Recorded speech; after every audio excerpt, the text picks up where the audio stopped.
Salut la famille, bientôt, voici les saisons des pluies qui ont commencé et bientôt les maladies épidémiologiques vont commencer à se répercuter et à frapper très fort. Donc je fais déjà cette vidéo pour attirer votre attention sur le comportement de l'éleveur qui doit adopter, le comportement qu'un éleveur doit adopter afin de pouvoir déjà prévenir cette maladie. Parce que les préparations de cette maladie ou alors la prévention de cette maladie-là commence déjà à partir de maintenant. Il ne faut pas attendre que la maladie commence pour pouvoir commencer à courir dans tous les sens. Donc ici, je vais citer quelques points qui sont très essentiels que vous devriez mettre déjà en place ou alors que vous devriez déjà être conscient de cela afin de pouvoir éviter la maladie au maximum. L'épidémie des porcs est une épidémie qui fait vraiment ravage en Afrique et pourtant elle est quelque chose de très facilement évitable. Très facilement évitable. Donc je vais citer les points sur lesquels vous devriez vraiment garder l'attention afin que la maladie passe inaperçue chez vous.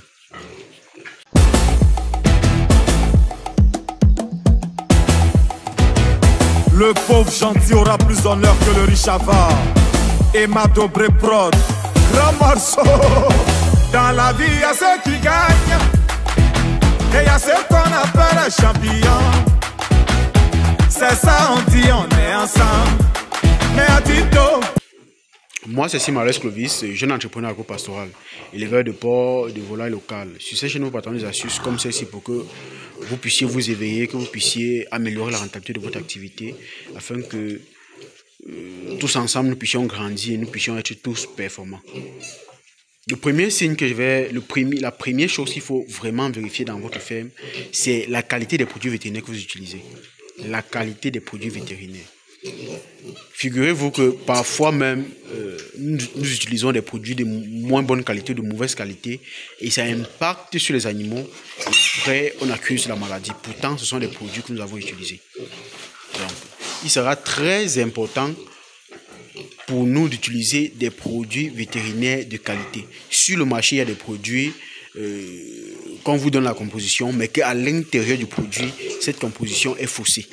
Donc, il sera très important d'utiliser les laboratoires reconnus qui vont vous permettre de pouvoir avoir des doses ou des prescriptions sûres. Donc, je parle ici surtout des antibiotiques, surtout des anticoccidiens et surtout des vermifuges. Parce que là-bas, les animaux peuvent, les bactéries ou les vers peuvent développer des biorésistances. Quand on dit biorésistance, ça veut dire que, par exemple, si c'est un vermifuge que vous utilisez pour les animaux et que c'est un mauvais vermifuge, au lieu que ça tue le ver et que le ver meurt, ça va plutôt rendre le ver résistant face au principe actif du produit que vous utilisez. Et maintes fois quand vous allez utiliser ce produit, vous allez vous rendre compte que malgré que vous vermifugez les animaux, ils ne sont pas toujours déparasités. Tout simplement parce que les vers ont généré ce qu'on appelle une biorésistance. Donc le produit ou le vermifuge en question ne les font plus rien. Donc, il sera très important déjà d'utiliser les bons produits vétérinaires. Ça, c'est de 1. De 2, respecter les doses des produits que vous allez utiliser. Donc, si on vous dit que c'est 10 milli, si on vous dit par exemple que c'est 1 milli pour 15 kg de pois vif, respectez la dose. Même si vous ne respectez pas la dose, mais soyez au moins dans les 90% du respect de la dose. Ne soyez pas dans les 50%. Soyez au moins dans les 90% du respect de la dose. Si vous ne connaissez pas le poids de l'animal, parce que puisqu'on dit bien poids vif, ce poids vif-là est dans une marge. Si vous ne pouvez pas peser l'animal, ce poids vif est dans une marge. Donc, respectez les doses, au moins à 90%. Si vous avez un bon produit vétérinaire que vous avez acheté, vous respectez la dose à 90%, généralement, la bactérie ou le ver va mourir et l'animal sera en forme. Donc ça, c'est déjà un point fondamental. Vous allez vous rendre compte que généralement, quand il y a le rouget, vous utilisez plusieurs antibiotiques, mais sans effet. Parce que le ver en question a développé, parce que la bactérie en question a développé une certaine résistance aux antibiotiques. Ce qui fait que quand vous utilisez n'importe quel antibiotique, ça devient très compliqué pour l'antibiotique de faire effet.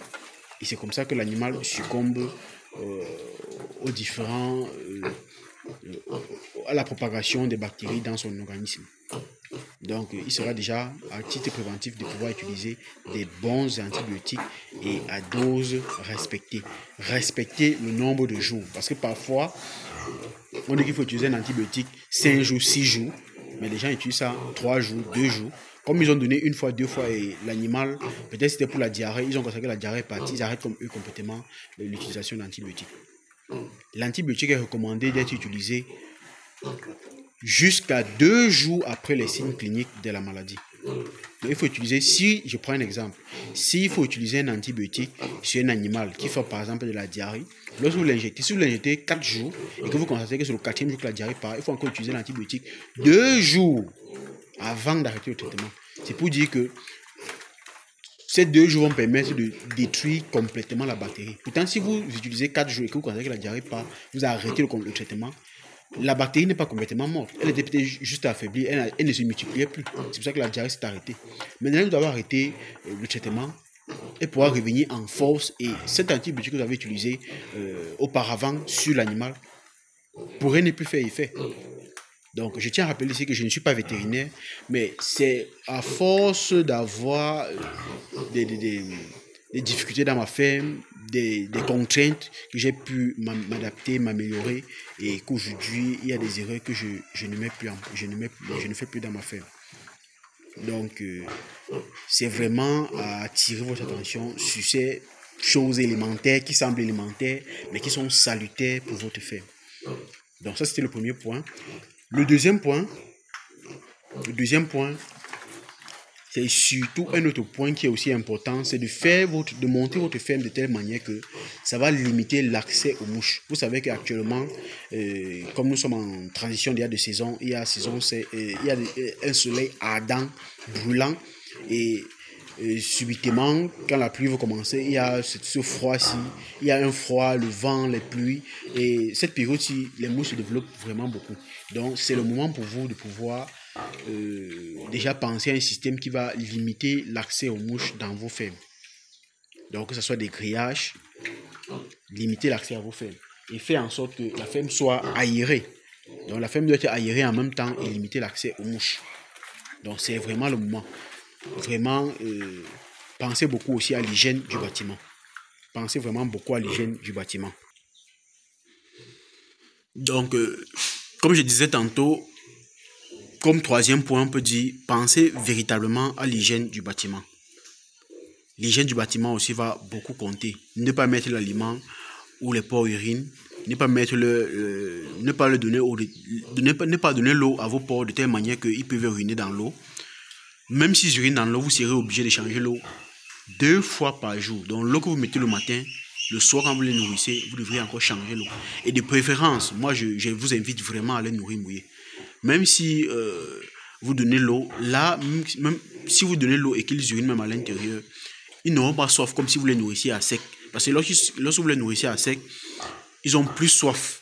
Et ils seront obligés de consommer l'eau contenant des urines. Pourtant, si vous les nourrissez mouillés et que leur eau, certains porcs uriner à l'intérieur, ça sera différent. Ils pourront quand même choisir de ne pas consommer ou de consommer à faible quantité. Et là, c'est déjà salutaire pour la réussite de votre activité. Donc, c'est aussi des points qui vont générer la maladie chez vos animaux. Parce que vous allez traiter, et ils vont continuer à boire de l'eau souillée, vous allez traiter, et ainsi de suite, ça va créer ce qu'on appelle une biorésistance chez la bactérie qui est dans son organisme, et c'est comme ça que ça sera compliqué par la suite. Donc, voilà déjà des petites astuces que vous pouvez mettre en place dans votre ferme pour vraiment minimiser les risques de maladie pour la période que nous sommes déjà. Parce que dans cette période-ci, il y a des petits cas, un cas qui se signale déjà. Donc, je fais vraiment cette vidéo pour attirer votre attention par rapport à ce sujet. Donc, en 4e point, l'alimentation. L'alimentation aussi sera un facteur déterminant pour la santé de votre animal de manière générale. Une alimentation qui est équilibrée et qui répond aux besoins de l'animal va toujours le mettre en forme parce que ça va lui permettre de grandir, ça va lui permettre d'exprimer son potentiel et elle ne pourra qu'être en forme. Donc, l'alimentation aussi sera quelque chose de fondamental. À cette période-ci, misez surtout sur des aliments de qualité.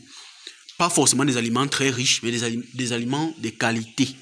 Des aliments de qualité. Donc, il ne faut pas ramasser du n'importe quoi pour donner à vos animaux. peut-être parce que vous n'avez pas d'argent, ou alors peut-être parce que vous avez un très gros cheptel. Même si vous avez un très gros cheptel, misez sur l'aliment de qualité, des sources sûres. Donc, évitez vraiment de ramasser du n'importe quoi pour donner à vos animaux.